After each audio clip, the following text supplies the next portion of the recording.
So I'm back again. Something I forgot to tell y'all about. So I had got some revelations yesterday, right? And I remember I said something the other day about a video I was watching with TD Jakes, and the Lord was speaking to me through it because I was feeling blue. So I'm going to read this word. I think this is in the book of Numbers. I'm not sure. Don't quote me on it. But if you know these verses I'm saying, please put it in the comments below. I probably will already know it by the time you all see this. Anyway, I just got to go open my Bible and see where I saw this. But my aunt gave me this, and I thank her so much for it. Um, Do not forget the Lord. Verse 8, be careful to follow every command I'm giving you today, so that you may live and increase, may enter and possess the land the Lord promised on oath to your ancestors. I think this is chapter 8. I was reading verse 1. I'm on verse 2.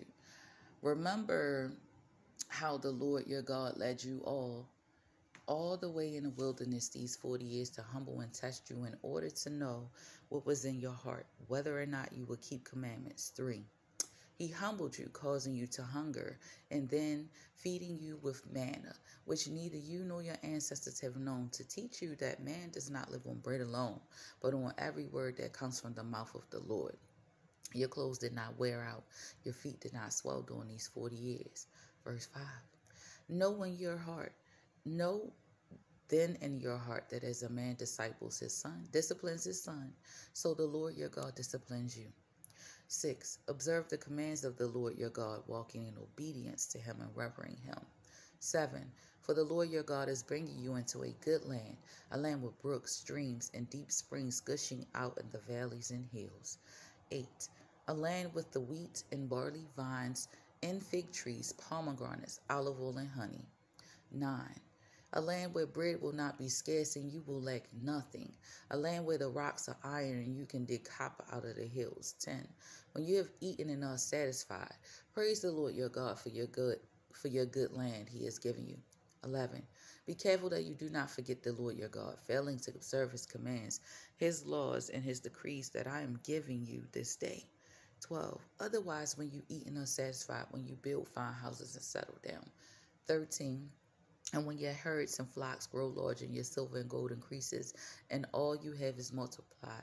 14. Then your heart will become proud and you forget the Lord your God who brought you out of Egypt, out of the land of slavery. 15. He led you through the vast and dreadful wilderness, that thirsty and waterless land with its venomous snakes and scorpions. He brought you water out of hard rock. 16. He gave you manna to eat in the wilderness, something your ancestors had never known, to humble and test you, so that in the end it might go well with you. 17. You may say to yourself, my power and the strength of my hands have produced wealth for me. 18. But remember the Lord your God, for it is he who gives you the ability to produce wealth, and so confirms his covenant, which he swore to your ancestors as it is today. If you ever forget the Lord your God and follow other gods and bow down to them, I testify against you today that you will surely be destroyed. 20. Like the nations the Lord destroyed before you. So you will be destroyed for not obeying the Lord your God. And T.D. Jakes was talking about this the other day. And it was crazy how I had watched that sermon. Then I came and God was like, look at this. Look at what's on your wall. And I read it again. And I remember even reading that in the Bible either earlier that day or the day before. And it touched my soul because it made me think about some things a little differently. And I'm looking for that part that he talked about.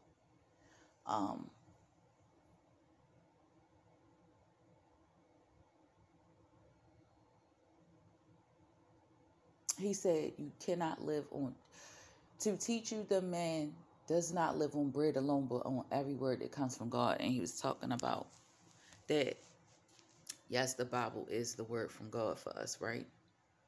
But the word was there first. And then there was the Bible, where, prophets, priests, or whoever. the people who wrote the Bible. I'm not giving, don't quote me. I'm still learning myself. But one thing I do know is that the word was given to these people and they created the Bible. And even if it was watered down, the word is still the word. The word never changes, you know. So when you read the Bible for yourself, you'll know. The Lord will reveal to you what you need to know. But I say this, don't forget the Lord, meaning I have done this many a times. The Lord would send me blessings and blessings, and I forget about the Lord. And then when things wasn't going right, I would go straight to the Lord. Oh, Lord, help me. Woe is me. Don't ever do that. I'm not saying that he won't still bless you in it, because he already know what your life is. He know your purpose and everything before you will ever thought of. But what I'm going to say is I had learned some things about that, and sometimes the Lord allowed me to weep a little longer when I did stuff like that. But now, just realizing the blessings he's been giving me for the past year, I'm aware of them and I'm grateful, and I give gratitude each and every day. Even if I know I'm falling short, I still give gratitude each and every day. Thanks. I humble myself because I know that everything that happened with me in my life is only because of the grace of God. I know that me getting jobs and being able to become stable, I've been stable for the past 5-6 years. And even though I still may not be where I feel like I should be, but I'm in the right place. But even though I envision more now, for me now, back then, what I'm saying is, I couldn't have done it without God. I could not hold down my home without God. I won't be able to pay my rent, feed my kids without God. I don't buy myself really much of anything. I have something.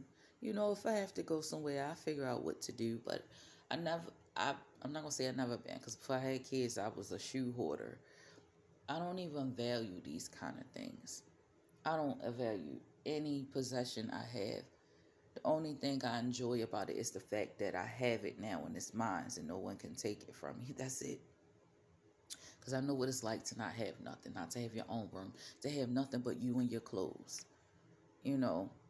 So I don't cherish my material things. I'm just thankful that I have them. If people don't have anything, they're not even clothing to walk around. There's people still walking through rubble in so many different countries, even in this own country. They don't show you that. We got people walking around like that. Don't forget the Lord, y'all.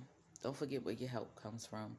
Don't forget who gives you that breath you breathe, who wakes you up each and every day, who gives you a chance to do it over again.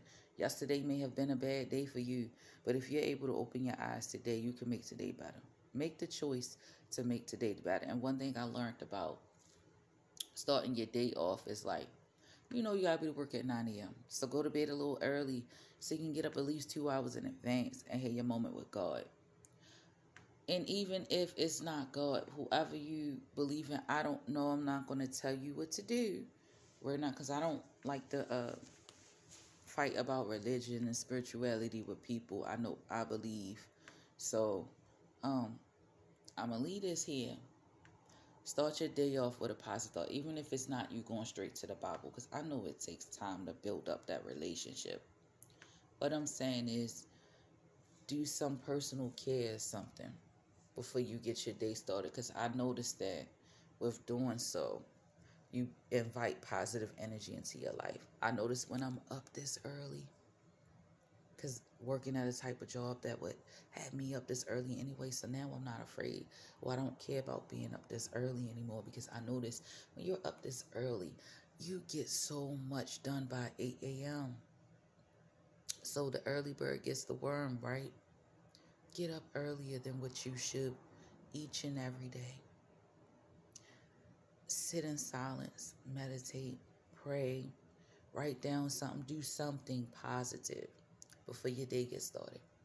Then get on with your brushing your teeth, make breakfast if you're going to eat breakfast, which I don't think anybody should eat breakfast. You eat a piece of fruit. But it's called breakfast for a reason. It's called breaking the fast. And it takes, what is it, about 8-9 hours, I think, for your food to even process, depending on what it is, anywhere, or even longer. Why would you want to break the fast? I really don't care about breakfast. I've, you know, I notice when I'm depressed, I care about breakfast, but when I'm in a really good space, I don't eat breakfast. I skip over to lunch, give myself all those hours, time for my food to digest or whatever. Um, that's another video. And my jaw is really starting to hurt again. So, have a wonderful day. That's all I'm going to say to you. Have a peace and beautiful, wonderful, blessed day. Don't forget your Lord. Your Lord doesn't forget about you. He know that you didn't speak to him today. Say hi. Say thank you. Say I love you. I mean, he know that if you do, if you don't. So it doesn't matter what we say. So it's no point in lying. Beautiful souls, until next time, let me help you, and together we can help one another.